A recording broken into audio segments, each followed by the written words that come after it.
this video I'm going to show you how to get rid of white spaces in Excel. So as you can see, I've got this Excel sheet with a couple of names, and between the names, like the first name and the last name, you will see a lot of white spaces. So here, so this one is okay, this is too much, and now we want to remove all the white spaces. So first you need to select all the names where you want to remove the white spaces.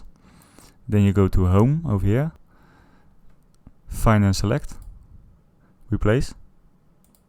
And now you need to enter 2 spaces. So press the spacebar twice. Now you need to go to Replace With, and you hit the spacebar once. So we want to replace 2 spaces with 1 space. Then you need to go to Options, and you need to make sure that it's checked within the sheet, and possible also in formulas. Then you go to Replace All,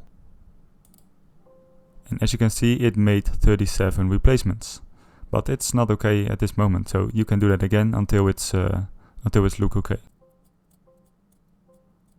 1 replacement, and now all the names are how they should be.